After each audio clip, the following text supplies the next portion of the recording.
for joining us here today. It's so wonderful for us as a family to see so many people that have travelled such long distances in order to pay respects to Bill Cox, our dad, our husband, our grandfather and friend to many people here. So, as I say, I just wanted to first acknowledge the gesture that you've made by coming along today, and as I say, in particular, showing your support and respect for our mum, Molly Cox, here on a very sad day for her.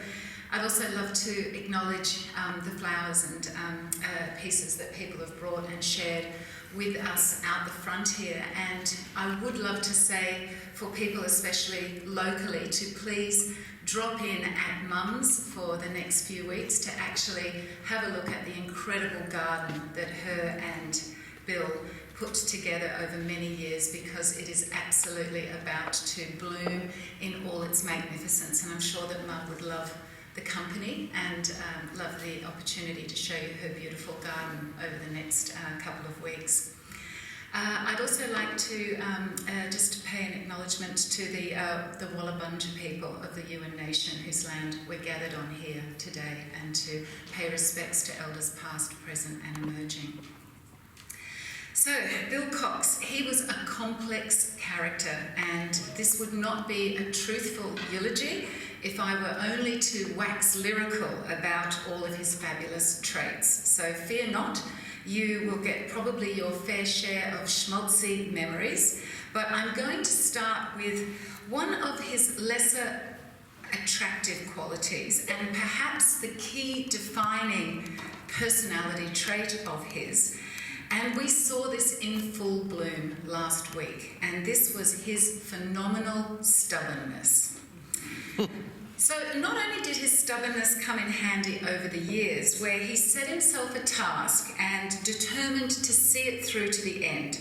Now, it usually involved some form of attempting to DIY fix something around our house, and his stubborn disdain for specialists, or his attitude of I'll just keep trying to fix it, has perhaps saved all of us as a family plenty of money over the years. But last week, his final performance in life received the gold standard in stubbornness, as he defied the odds for hanging on at the hospice, and he went for a healthy crack at the record for stubbornly clinging onto this mortal coil. In fact, twice we had the night staff turn back up again for their shift and express their amazement that Rob, Mum, his dog Evie and I were still there. My theory is that after years of battling the pain of cancer, that once his body was finally pain-free and he had his family and his dog beside him, he decided he was in no hurry to check out. After all, the view from the window was beautifully nostalgic. It was one of pastures, cows, geese and rabbits. There was 24-hour immediate room service, that seemed to be the order of the day, and he was getting to spend uninterrupted time with those that he loved more than anything else in this world. So why leave, he thought. But left us he has, and here we are as a family, almost 7 years to the day that we honoured the passing of another Cox male member of the family, his eldest son, James, and our dear brother, James. When I think about the passing of members of our family, I look to the traditional family gathering photo at Christmas, and I see how this little family unit of 5 that came to Australia in the mid-70s with not much more other than big dreams and a yearning for adventure, has now driven deep roots into this land, created grandchildren, and forever extended our ties to other families through marriage and children. Dad's yearning for adventure and to provide opportunities for us as children is a defining legacy that we're proud to be a part of and to see extended into the future. According to family folklore, our decision to settle in Bundaberg when we first arrived was driven little more than by someone that Dad had met on the plane on the way out, saying that Bundy had the 5th best climate in the world and best climate in Australia, mate. And Dad said, does it have a beach? And the guy said, beautiful ones. And beaches and the water have always been Dad's connection as a life pulse.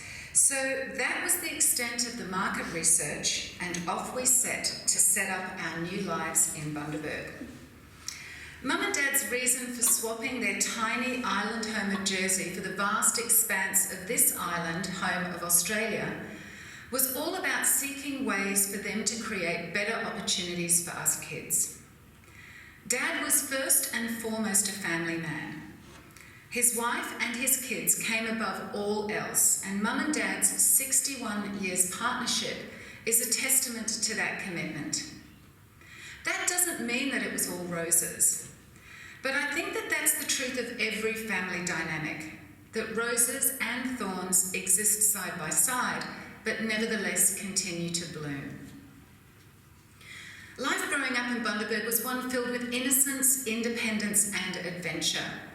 Money was tight on Dad's full-time wage as a teacher, and Mum managed relief teaching work, sold World Book, ran a kindy and a florist as her various ways of creating additional income.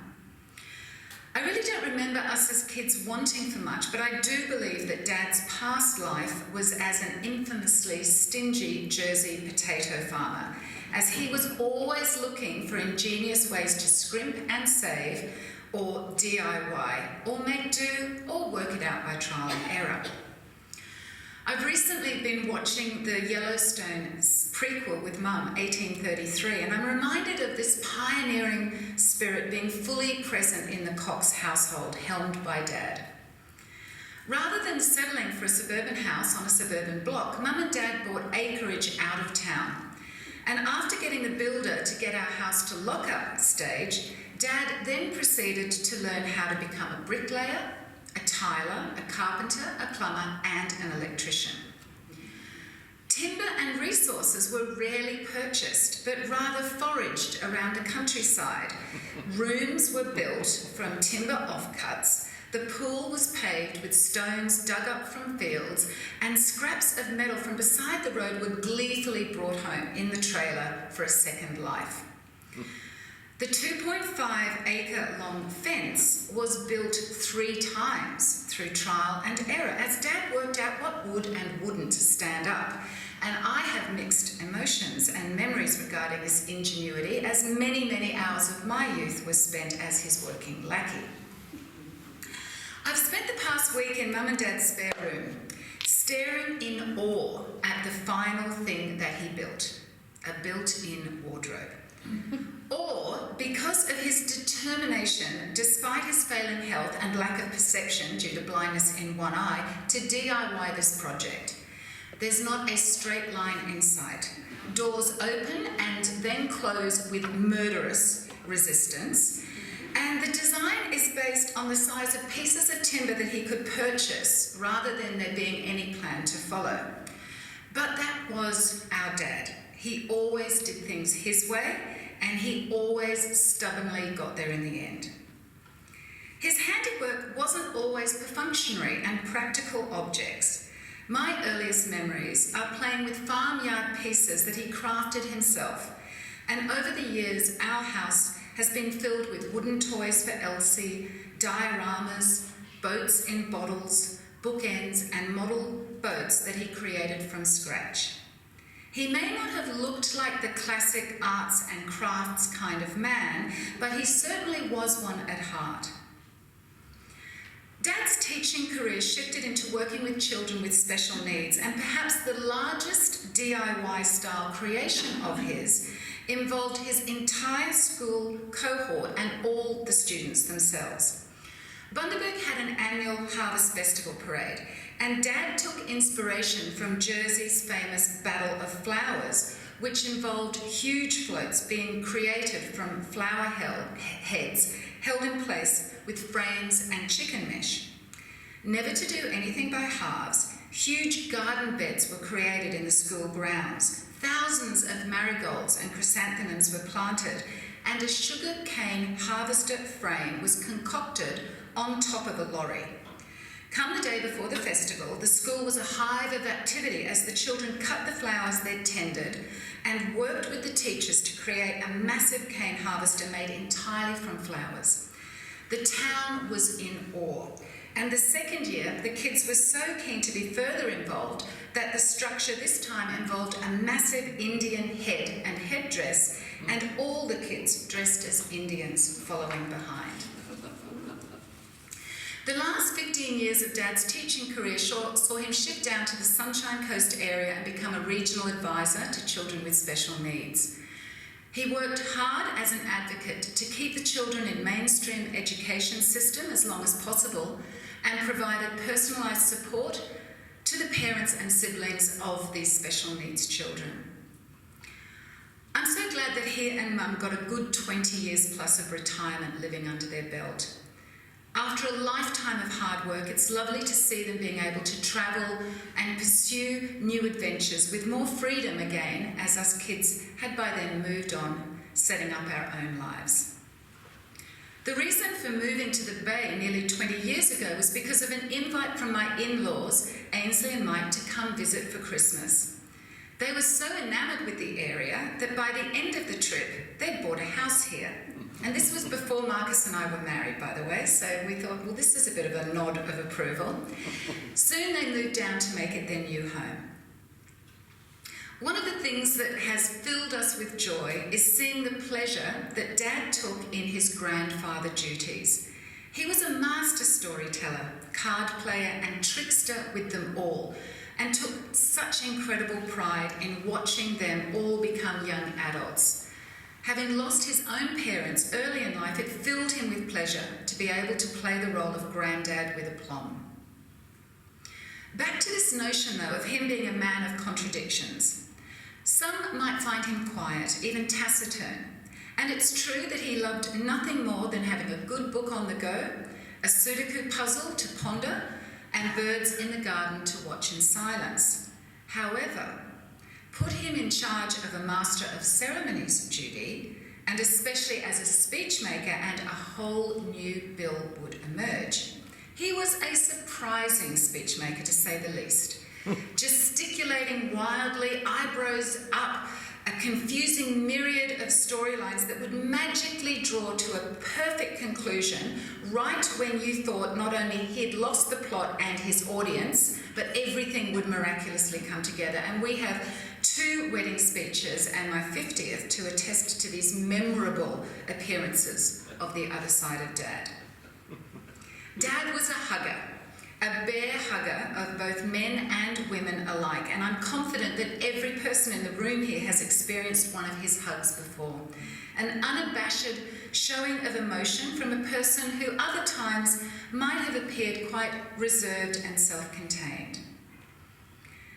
And so we're here today to honour the passing of a remarkably complex and contradictory character, a proud and loving father and husband, but equally a stubborn and difficult one, particularly as a patient and in pain. And I want to express to our mum, Molly, how grateful we are for her steadfastness and commitment to making his final years and months and days as pain-free and as love-filled as possible. Dad always told me to go for the jugular, and I guess that this was his version of seize the day. I know that the person that I am today and all the things that I've achieved have largely been due to his presence in my life, and for that I'm eternally grateful. Full stop. Rest in peace, my darling.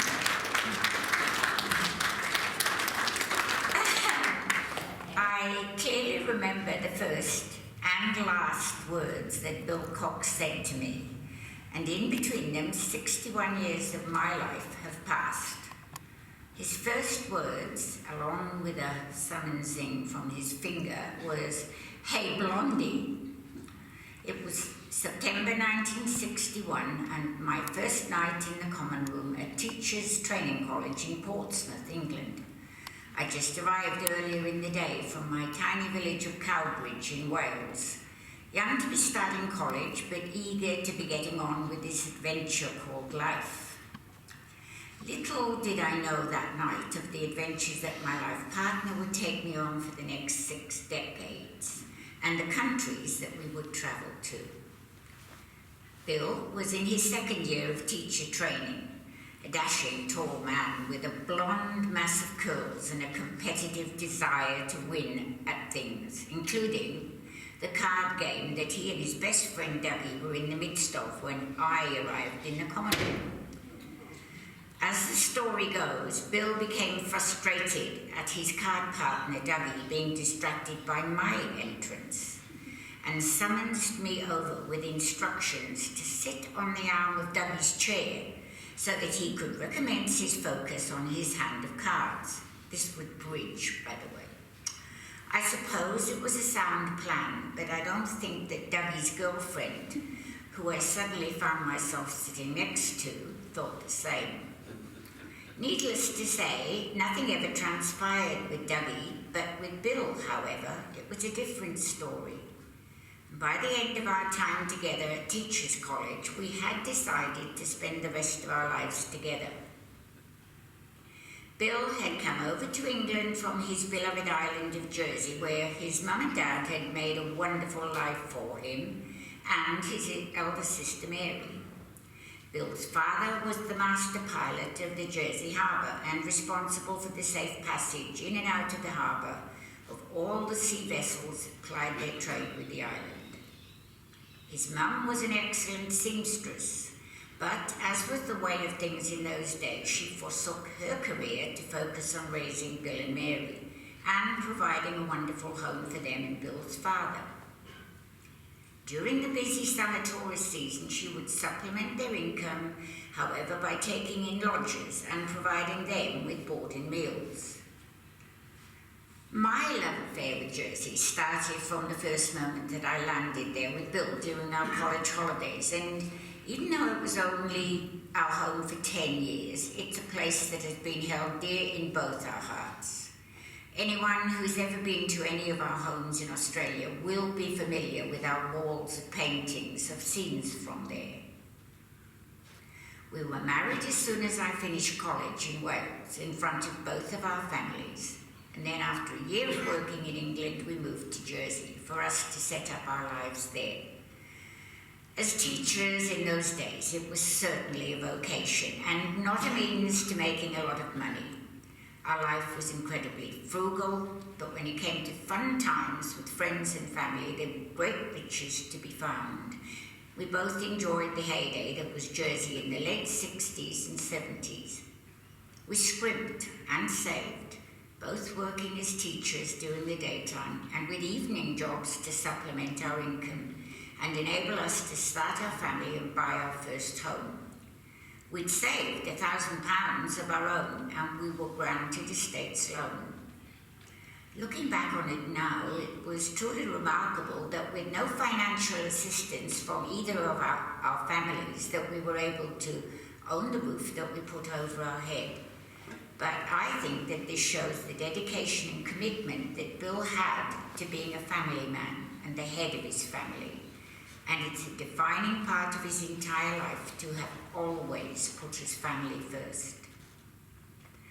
Eleanor arrived 3 years after we were married in 1967, then James in 1970 and Rob in 72. Our home at Victoria House had lodgers in both the basement and the attic to help us pay the mortgage, and the earliest photos of our kids show us all in homemade clothes and second-hand goods. Life in Jersey involved lots of outdoor life. Bill played rugby on weekends, and we spent every sunny moment at the beach or walking our dog Lanza across the dunes and meadows. Our love as a family for the sun, the sand, and the outdoors life is a DNA that runs strongly in all our children's blood. One summer, we received a small inheritance on the death of Bill's father and used this money to buy a small Fiat camper van and set off camping in Spain for a month. That month, under vast blue skies, vibrant sunshine and open vistas changed our lives. And when we returned to our little island of Jersey, a plan was formulating that would see us end up crossing to the other side of the world and setting up home in Australia. The reality of life in Jersey was that whilst we had this big old house, it wasn't in the right location to bring up a family. And whilst we picked this up as a bargain, we knew that our teachers' salaries, that the next home in Jersey would leave us with a mortgage that would see even our children's children responsible for this debt. Further to this was the reality that our little 9 by 5 square miles island of Jersey was never going to provide the opportunities for our children that Bill in particular envisaged could be possible for them. By 1974, we'd sadly lost both his parents and my father, and our ties to the island were loosening. Adventure was calling, and it was called Australia. We'd lived a full life in Jersey, but ultimately a narrow one, and the wide open expanse of Australia drew us like moths. Australia just doesn't translate into people's head, particularly back then. It's this huge expanse of sky, water, scenery. There's nothing small about Australia. It's just so big, and it let our kids dream big. So we sold up everything and arrived in Brisbane in August '74 with $22,000 to our name and a deep commitment to make a new life for ourselves and our 3 kids that would open up opportunities for us all. Brisbane had just experienced the '74 floods, and we'd been advised not to settle there, even though house prices next to the river were remarkably cheap. We'd also been told not to go any further north than Rockhampton, as we wouldn't be able to stand the heat. And so, as fate would have it, we settled on Bundaberg, which became home to us as a family for the next 17 years. When I think about Bill, there are 2 defining things that come straight to mind. The first has been his passion, abiding passion, all his life, to put his family first and to provide for them whatever opportunities that he could afford or create for them. The second has been his sense of adventure, and in particular, his love of the outdoors. And this love of the outdoors and adventure saw us set off on our first road trip 18 months after arriving in Australia. We only knew one other couple in Australia, and we decided to visit them at Christmas time. Classic Aussie road trip, we thought. And they would be just down the road, like everyone was in tiny Jersey. Except there down the road was Adelaide, 2,200 kilometres one way from Bundaberg. How naive we were about distances in those days. We set off in our brand new Ford that had to be driven in at low speed for the first 1,000 kilometres to run the motor in, we were told. And I recall our first real experience of Aussie summer heat when we arrived in Parkes, where it was 40 degrees in the shade. But we were determined to visit the heritage village, and like true mad dogs and Englishmen, we were the only ones moving around in the midday sun. Then we discovered desert cold at night, and armed only with towels and summer clothes, needed to drive through the night to keep warm with the car heater on. And we arrived in Adelaide to their worst cold front in decades, and left our friends home in the Adelaide Hills with the fire blazing to find the first open Vinnies and swap our summer dresses and sandals for jeans and jumpers. This mixture of naivety and adventure defined so many of our holidays as the kids grew up. Bill had wanted to get our kids used to experiencing the bush, and every day of every school holiday was spent exploring. We bought a little caravan that at first we would take away on weekends, exploring the areas around Bundaberg and then the wider countryside. These trips saw the kids learning to light fires, cook meals outside, put up tents and go exploring. Nothing was fancy, as everything was on a tight budget. But Bill wanted to firmly establish in the psyche of our children not to be intimidated by distances or the unknown of the outdoors. When I look now at the distance and countries that our children have travelled to, I know that this dream has come true. Our eldest son James travelled to Indonesia, Nepal, Holland, Scotland, and all across Queensland and Northern Territory. Our daughter Eleanor thinks nothing of going on 30-kilometre hikes with her girlfriends to this day. And our youngest son Robert's life seems defined by his next adventure. He's travelled the world and crisscrossed Australia, Alaska and Canada, sharing his father's love of the outdoors and the wide open skies with his family too. Bill was never one for caravan parks. He was always happiest when camping in isolation, and even up to earlier this year would be found at peace in his camp chair by a creek bed under the big skies of his beloved new home of Australia. His adventurous spirit saw us well and truly explore so much that this wonderful land has to offer. We've travelled the entire way around this continent in our caravan and done a full circuit of the block. We've zigzagged over Queensland many times, camped at Fraser Island a dozen times, visited in the Northern Territory, Kakadu, Jabiru, South Australia, huge amounts of national parks, and stayed in the most gorgeous places. So much is hidden to those who won't travel off the beaten track. In WA, we spent 6 weeks in Broome, and we drove across the Gibb River Road twice, visited countless national parks, the Bungles, the Kimberleys, Karijini, Ningaloo, and a further 6 weeks down in the southwest. We've crossed the Nullarbor, we've visited Tasmania, and en route we've climbed mountains, crossed rivers, and camped out under the stars. Bill's adventurous spirit wasn't just limited to this new country that he called home. It's taken us to France, Spain, Portugal, Italy, Sicily, Sardinia, Turkey, Egypt, Morocco, Tunisia, Jordan, India, Thailand, Cambodia, Vietnam, Laos, New Zealand, China, Alaska, America, Canada, and even England. Even in the last couple of months, he was talking about places he'd still like to visit and the trips he'd like to do. And it saddens me when I think how his body has not supported this adventurous spirit of his. He's been partly deaf since birth, has 2 new hips, a pacemaker. He lost the sight in one eye and has danced the deadly dance with cancer several times over the past decade or so.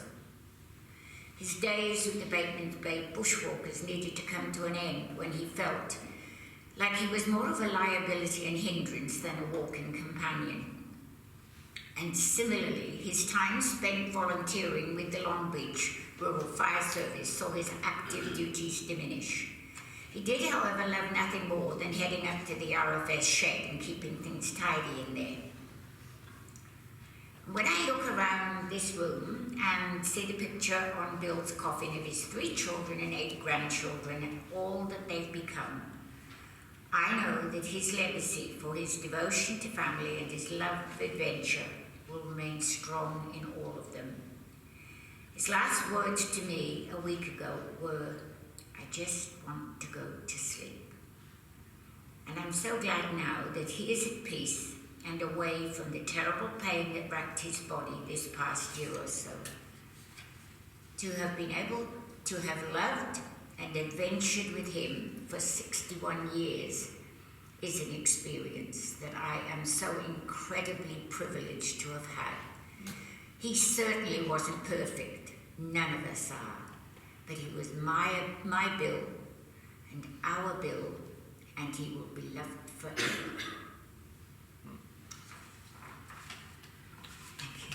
Thank you.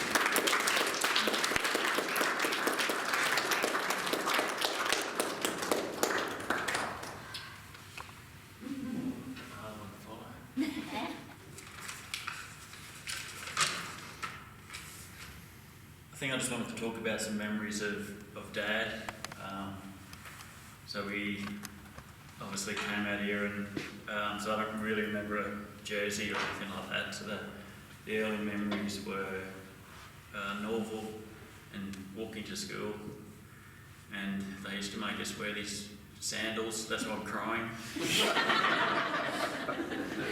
so we wear these sandals, and Dad's school was right next to our primary school, Norval, and we'd get there. Elle would go straight to the library because that was Elle, and so James and I'd hang there at the Dad's school, and then we could hear the bell ring, so we'd climb the fence, we'd take our sandals off, we'd hide the sandals, and we'd go to school, because back then in Queensland you didn't have to wear shoes to school, and like we had to fit in as new Aussies.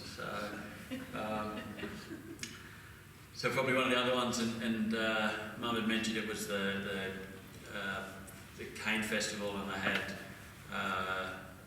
these. Dad made them out of timber, and then they covered them in flowers, and they were just phenomenal. I don't remember the cane harvester, but the next year they made the Indian head, and I remember that one. And so, like, Bundaberg was pretty bogany, so you can imagine the cane harvester, there's just like utes and stuff like that, and then, you know, there's this phenomenal Indian head, you know, it was a very cool thing to be involved with. You saw some photos there of the Rocco. So we moved to Gibson Street, and when they first got to Australia, they couldn't get a loan, so they had to buy the house, and I think it was a Kingswood, not a Ford. That I remember it was a brownie coloured Kingswood, and you used to wind the back window up, and we had that, and then we were out at La Rocco, and I think when Dad built it, they just paid for the builder to build it, put it up, and then you and Dad had to fit it out. So for years it didn't have tiles, and James and I used to race around with these yellow Tonka trucks up and down the hallways and into the walls, and Dad would go off at us. It was, we also got introduced to snakes, so we were next to cane fields, so there were just snakes and taipans, and we're talking seriously massive snakes. We also, you know, as every responsible adult, Dad got James a .22 rifle when he was 12 years old. So we went out, and James and I used to get up to a bit of mischief with that. James was a crack shot, I wasn't. So Mum talked about the camping. So being a school teacher, literally every school holiday we went camping, and I remember the early trips to Fraser Island, so we're talking the late 70s, and we used to get on the barge that was going across, and so they were still logging it, and they were still sand mining it. You used to have to come down, and the logging trucks would get on the barges, and you used to have to wait on for a spare spot, and then the boat bloke would usher you on, and you'd be on the inside trails, and you had to give way to all of the logging tracks. And I also have a confession. I was actually really good at doing Dad's signature from about age 12. So year 9 I got suspended for 2 weeks, and you didn't know about it. And I went to school every day, and I stayed at Terry Hills' house, and put my uniform every day, went to school and came home, and I don't think Mum and Dad remember it. So thanks, mate.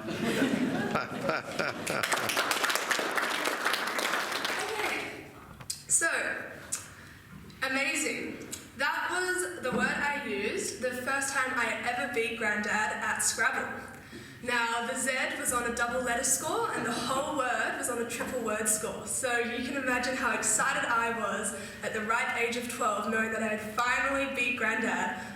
He let me bask in my glory for a little bit, but then told me that we need to get straight back into more card games, because he knew how to beat me next time. I have memories, like all of us grandchildren, of going on bushwalks with Grandad, fishing with Grandad, tinkering around in the shed, taking the dogs for walks on the beach, pulling funny faces at each other at the dinner table, and introducing him from my friends from primary school all the way to university.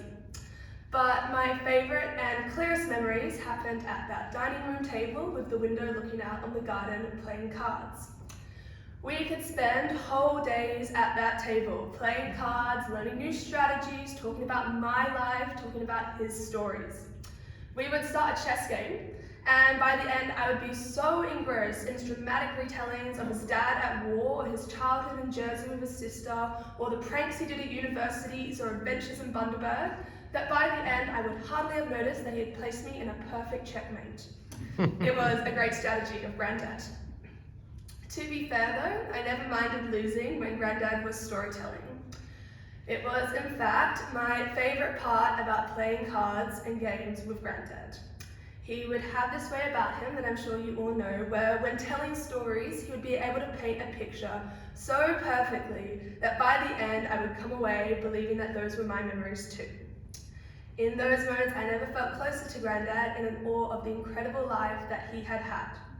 It would fill me with a sense of pride to know that I was the granddaughter of this incredible man, and I would go back to my primary school and tell my friends those stories, and I still tell those stories today. So I am young, I'm not sure what it feels like to be old yet, but I do really love the last proper conversation I had with Grandad, and I think it really captures the idea of finally being at a time in your life where it's okay to go. So 1 week before Grandad passed away, I gave him a telephone call and he was sitting at that dining room table with the window looking onto the garden. He said to me, "Elsie, I have never been so happy doing nothing. I'm watching your beautiful grandma work at the garden and I'm able to just sit here and do absolutely nothing."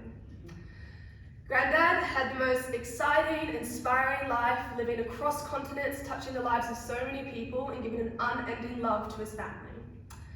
Death sucks, and I'm not going to stop missing his huge grin or his deep laugh, but it fills me with peaceful contentment to know that he passed away at a point in his life when doing nothing was the most beautiful thing left for him to do. I hope he's enjoying the beauty of doing absolutely nothing now with Uncle James.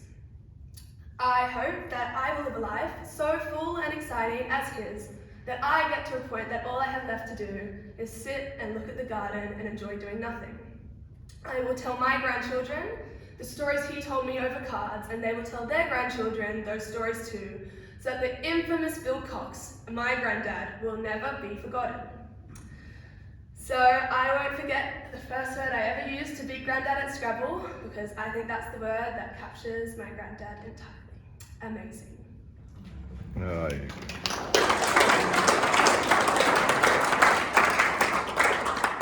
For those who don't know me, my name is Sophie and I'm one of Bill's granddaughters, and I guess first of all I'd like to thank you all for making the effort to come and celebrate my granddad's life here today. So by this point you probably have a pretty solid idea of what Bill Cox was like, whether it was through your own relationship with him or from what his friends and family have already shared with you guys today. And you know, when I first sat down to write this speech I was a bit unsure of where to start, so I guess let's start with how I knew him. So as multiple people have already stated today, our granddad was always a fantastic storyteller, and that's where I'd really like to talk about. If this was a story and I had to liken Grandad to a certain character, then he would probably fit into the role of a wise old sage. Whilst he might not have the flowing robes, the wooden staff, or the great beard, that was James, he fulfilled the other expectations of his character role. He was very legible, he was tranquil, he was somewhat aloof in that old wizard manner. He was prone to sitting quietly with some animal, usually four-legged and with a waggy tail, quietly contemplating the world. Now, for those who might not know me all that well, I've always been an avid reader and lover of stories, and in particular Greek mythology. There's something about it that really just tickles my brain, and if I had to put my finger on it, I would say that Grandad is the person responsible for my ongoing love with Greek myths. As Dad already mentioned, in 2011 my family took a camping trip from Darwin in the Northern Territory, snaking west across to Broome on the western coast, not the eastern, and we were joined by Grandma and Grandad. Since I was 8 at the time, and because my family are rather notorious regular travellers, there's not actually a lot I can recall about that trip. What I do recall is settling down by the campfire at the end of a long travel day. My brother in the camp chair on one side of me and Grandad in the other. It was pitch black. There were mozzies nipping at our ankles and we were in the outback, so it was absolutely silent except for the cracking of the fire. Grandad's hands moved through the air like a conductor, his expression animated and as bright as the fire in front of us as he vividly shared his stories. He told us stories of his grandfathers and uncles who had fought in the world wars against the Germans, but more importantly, at least to me, he recounted some of the Greek myths, particularly the Odyssey. For anyone familiar with the Odyssey, you might begin to see how this particular story could vividly capture the imaginations of 2 children under the age of 10. For those who are not familiar with this particular mythology, I'll explain it a little bit more. The Odyssey follows the central hero, Odysseus, through a series of events on his journey back home to mainland Greece after the Trojan War, featuring various gods and monsters. In particular, Grandad spoke about the island, the bloodthirsty one-eyed Cyclops and his flock of sheep, the Sirens, who lured ships full of men to their deaths, the monster Scylla, so she was a monster with many heads who kind of just sat around at the cliffs all day. And then across from her in the water was this vast underwater sea monster called Charybdis. The Odyssey is a rather long story to tell since its full version is about 24 books, so it took several nights for Grandad to explain even these smaller fragments to us. Night after night, once the sun was down and dinner had been eaten, my brother and I hounded Grandad for what happened next to Odysseus and his men. I was captivated, to say the very least. If you bother to go snooping deep in my mum's Facebook page, you'll find photos of various text drawings in my travelling sketchbook depicting the monsters of the stories Grandad recounted to me. When I said goodbye to Grandad now 2 weeks ago in the sterile stillness of his hospice room, all I could think about was this camping trip, and in particular his stories by the campfire. I want to believe that this is going to be the way that I remember him, as a wise old sage of my childhood, as a man responsible for passing down a collection of stories and mythologies to both myself and my brother that I still treasure to this day. Once again, thank you all for giving the time to be here and also for letting me speak. It's no understatement that my Grandad will be missed, but the impact that he has had on our lives and on my life and my love of mythology will never be missed. Thank you.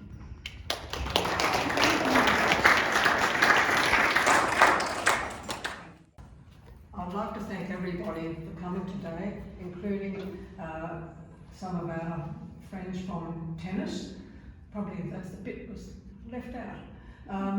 So I'm just adding that. I'm not saying anything more than I have to say, I don't like the word stubborn, I call it courage. Because Bill kept coming to tennis despite being in pain in the last couple of years. I was amazed. Because he did that sort of thing. He was so loyal and a great friend. So thank you for that. Thank you. Bye.